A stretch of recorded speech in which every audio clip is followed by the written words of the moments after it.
Hi guys, welcome to my YouTube channel. So ఇవాళ మనం discuss చేసుకోబోయే టాపిక్ వచ్చేసి ది కమ్యూనికేషన్ ప్రాసెస్. ఈ వీడియోలో మనం కమ్యూనికేషన్ ప్రాసెస్ యొక్క బేసిక్స్ చూద్దాం. So definition, block diagram, again block diagram ని కొద్దిగా ఎక్స్ప్లెయిన్ చేస్తాము. So what are the important points in the communication process అనేది చూద్దాం. సో ఇది one of the topic in the ADC subject, analog and digital communication. So what is communication system? So అసలు communication అంటే ఏంటి అంటే, so two individuals, so రెండు individuals మధ్య information కానీ ఒక మీడియం నుంచి ట్రాన్స్ఫర్ అయింది అంటే సో దాన్నే కమ్యూనికేషన్ అని అంటాం. So communication is the process by which information is exchanged between individual through a medium. So ఈ పాయింట్ నుంచి ఈ పాయింట్ కి ఇన్ఫర్మేషన్ అనేది ఒక మీడియం ద్వారా వెళ్ళింది అంటే దాన్నే కమ్యూనికేషన్ అని అంటాం. సో ఇంకో డెఫినేషన్ ఏంటి అంటే, transfer of information from one point in space and time to other point. So ఒక పాయింట్ లో మనకి స్పేస్ అండ్ టైం ఒకలా ఉంటుంది. సో ఈ పాయింట్ నుంచి ఇంకో స్పేస్ అండ్ టైం కి రీచ్ అయితే ఇంకో అనదర్ పాయింట్ యొక్క, సో దాన్ని మనము కమ్యూనికేషన్ అంటాం. So now let's see the basic block diagram of the communication system. So communication system లో అసలు నార్మల్ బ్లాక్ డయాగ్రామ్ ఎలా ఉంటుంది? సో మనకి కమ్యూనికేషన్ దేని మధ్య జరుగుతుంది? ఒక 2 పాయింట్స్ మధ్య జరుగుతుంది. ఇక్కడ మనం ఏం కన్సిడర్ చేసుకుంటామంటే ఆ 2 పాయింట్స్, ఒకటి వచ్చి సోర్స్, ఒకటి వచ్చి destination. So this is the first point. ఇది మనకి రీచ్ అవ్వాల్సిన పాయింట్ కాబట్టి డెస్టినేషన్ పాయింట్. సో సోర్స్ నుంచి మనకి ఎలా మూవ్ అవుతుంది అని చెప్పేసి ఇక్కడ మనకి ప్రాసెస్ అనేది ఉంది. సోర్స్ టు డెస్టినేషన్ ఎలా మూవ్ అవుతుంది అని చెప్పి. సో ట్రాన్స్లేటర్ ఉంటుంది, that is modulator. So again channel, again receiver అంటే డిమాడ్యులేటర్. సో ఈ ప్రాసెస్ అనేది జరుగుతుంది. సో మాడ్యులేషన్ అంటే ఏంటి? ఒక ఫ్రీక్వెన్సీలో నుంచి ఇంకో ఫ్రీక్వెన్సీకి షిఫ్ట్ అవుతుంది. సో దాన్ని ఎక్కడి నుంచి పంపిస్తుంది అంటే త్రూ ఛానల్, ఒక ఛానల్ నుంచి పంపిస్తుంది. ఇక్కడ ఏమవుతుంది? ఛానల్లో నాయిస్ అనేది ఇంజెక్ట్ అవ్వే ఛాన్సెస్ ఉన్నాయి. దట్ ఈస్ ఒరిజినల్ ఇన్ఫర్మేషన్ కి మనకి ఏదో ఒక సమ్ అన్వాంటెడ్ ఇన్ఫర్మేషన్ కానీ రీచ్ అయ్యే ఛాన్స్ ఉంటుంది ఛానల్లో. సో దాని తర్వాత మనం రిసీవర్ కి పంపిస్తాం. సో ఇక్కడ ఏదైతే మనకి ఫ్రీక్వెన్సీ అనేది చేంజ్ చేశారో ట్రాన్స్లేటర్లు, అది డిమాడ్యులేషన్ లో ఏమవుతుంది అంటే దాని నుంచి ఒరిజినల్ సిగ్నల్ అనేది ట్రాన్స్మిట్ చేసుకుంటాం. సో తర్వాత డెస్టినేషన్ కి ఇచ్చేస్తాం. సో బ్లాక్ డయాగ్రామ్ లో ఉన్న స్టెప్స్ 1 by 1 ఎక్స్ప్లెయిన్ చేసుకున్నాము. So first transmitter. So transmitter లో మనకి ఏం జరుగుతుంది? Modulation process. So it will couples the message in to channel using high frequency signal. So ఇక్కడ ఏమవుతుంది? It will gives the signal to channel. ఇక్కడ ఏమవుతుందంటే transmitter channel కి మనకి సిగ్నల్ ఇస్తుంది. ఇక్కడ ఎలా పంపిస్తుంది అంటే by using high frequency signal. So high frequency signals ని యూజ్ చేస్తుంది. నెక్స్ట్ ఛానల్ అంటే ఏంటి? The medium which is used for so signal ఒక ట్రాన్స్మిషన్ కి. సో ఇక్కడ నుంచి ఇక్కడికి, సో ట్రాన్స్మిటర్ నుంచి రిసీవర్ కి సిగ్నల్ పంపించడానికి ఒక మీడియం ని మనం సెలెక్ట్ చేసుకుంటాం. సో దాన్ని మనము ఛానల్ అని అంటాం. Next modulation. So modulation already మనం చూసాం. It is the process of shifting the frequency spectrum of a signal to a range in which is more efficient transmission can be achieved. So ఎక్కువ ఏ frequency దగ్గర మనకి more efficient transmission అవుతుందో so ఆ point మనం identify చేసి మనం ఉన్న particular signal ని ఆ పాయింట్ లోకి చేంజ్ చేస్తాం. సో దాన్నే మాడ్యులేషన్ అంటాం.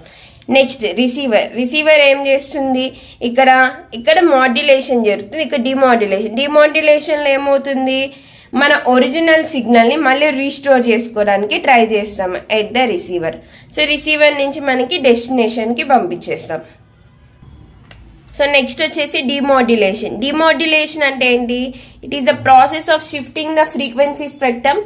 సో ఫ్రీక్వెన్సీ స్పెక్ట్రమ్ ఏదైతే మనం అటాచ్ చేసుకున్నామో మోర్ ఎఫిషియెంట్ ఫ్రీక్వెన్సీకి రావాలని మాడ్యులేషన్ టెక్నిక్ లో, సో అక్కడి నుంచి మనకి ఒరిజినల్ సిగ్నల్ బేస్ బ్యాండ్ కి మళ్ళీ ఒరిజినల్ ఫామ్ ని రీకన్స్ట్రక్ట్ చేసుకుంటాం. సో దాన్నే మనము డిమాడ్యులేషన్ అంటాం. సో దిస్ ఈస్ అబౌట్ అసలు కమ్యూనికేషన్ అంటే ఏంటి, కమ్యూనికేషన్ బ్లాక్ డయాగ్రామ్ లో ఉన్న డిఫరెంట్ ఏమేమి ఉంటుంది, డిఫరెంట్ బ్లాక్స్ అనేవి ఎక్స్ప్లెయిన్ చేసుకున్నాం. సో ఇక్కడ నోట్ ఉంది. సో సోర్స్ అనేది ఎలా ఉండాలి, ఏ ఫామ్ లో ఉండాలి? సో అనలాగ్ కమ్యూనికేషన్ చేసేటప్పుడు the source should be in continuous form లో ఉండాలి. అలాగే డిజిటల్ కమ్యూనికేషన్ చేసేటప్పుడు డిస్క్రీట్ సిగ్నల్స్ లో ఉండాలి. So that is the main point. Next classification of communication. So communication అనేది ఎన్ని టైప్స్ లో డివైడ్ అయింది. సో ఒకటి వచ్చేసి లైన్ కమ్యూనికేషన్, ఇంకోటి వచ్చేసి radio or wireless communication. So first one వచ్చేసి line communication. So line communication అంటే ఏంటంటే, సో ఇక్కడ మనకి లైన్ కమ్యూనికేషన్ లో medium of communication or transmission. So medium use చేస్తాం కదా మనము ట్రాన్స్మిటర్ నుంచి రిసీవర్ కి పంపించడానికి. అక్కడ మనం యూజ్ చేసే మీడియం ఏముంటుంది అంటే సమ్ పెయిర్ ఆఫ్ కండక్టర్స్ ఉంటుంది. సో దాన్ని మనం ఏమని పిలుస్తామంటే ఆ పెయిర్ ఆఫ్ కండక్టర్స్ ఏదైతే ట్రాన్స్మిషన్ కి యూజ్ చేసామో దాన్నే ట్రాన్స్మిషన్ లైన్ అంటాము. Or else it is also called as line channel అంటాము. అందుకనే మనము లైన్ కమ్యూనికేషన్ అని చెప్పి దీన్ని పిలుస్తాం అనమాట. సో ట్రాన్స్మిటర్ నుంచి రిసీవర్ కి మనకి ఏం కనెక్ట్ అయి ఉంటుందంటే వైర్ కానీ లైన్ కానీ కనెక్ట్ అయి ఉంటుంది. సో అందుకే మనము లైన్ కమ్యూనికేషన్ అని నేమ్ చేస్తాము. Next wireless or radio communication. In the name itself it suggests, so there is no wire connected between receiver ki transmitter ki elanti wire anedi connect avvadu. So in this message is transmitted. So message anedi ela transmitted avutundante through open space electromagnetic waves. So open space electromagnetic waves ద్వారా మనకి ఎలాంటి medium లేకుండా open space లో magnetic waves ద్వారా information అనేది transmit అవుతుంది. అందుకే దాన్ని రేడియో వేవ్స్ అంటాము. So radio waves are radiated from the transmitter.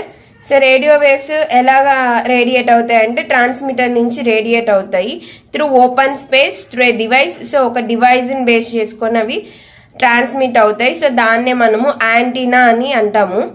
So దాని తర్వాత ఏమవుతుందంటే అట్ రిసీవింగ్ దగ్గర antenna intercepts the radio waves at the receiver. So next transmitter దగ్గర, సో ట్రాన్స్మిటర్ నుంచి మనకి రిసీవర్ కి పంపించాలి. సో ట్రాన్స్మిటర్ దగ్గర ఏమవుతుంది, ఇక్కడ ఎలాంటి మీడియం యూజ్ చేయకుండా ఓపెన్ స్పేస్ లో ఎలక్ట్రోమాగ్నెటిక్ వేవ్స్ ద్వారా మూవ్ అవుతూ ఉంటుంది ఇన్ఫర్మేషన్. సో ఇక్కడ మనకి రిసీవర్ దగ్గర ఏమవుతుంది అంటే సో ఆ ఇన్ఫర్మేషన్ అనేది ఇంటర్సెప్ట్ చేసుకుంటది. నెక్స్ట్ వచ్చేసేసి all the radio, TV, satellites broadcasting, ఈ శాటిలైట్ బ్రాడ్కాస్టింగ్ ఇవన్నీ ఏంటి అంటే వైర్లెస్ ఆర్ రేడియో కమ్యూనికేషన్ కి one of the example. So line కి వచ్చేసి మనకి ఆప్టిక్ ఫైబర్స్ ఇవి ఎగ్జాంపుల్ అయితే, వైర్లెస్ కి వచ్చేసి టీవీ కానీ రేడియో కానీ శాటిలైట్స్ కానీ ఇవన్నీ examples. So this is all about this video, communication and basics of the communication process and types of communication process. If you like the video, please like, share and subscribe the channel. Thank you.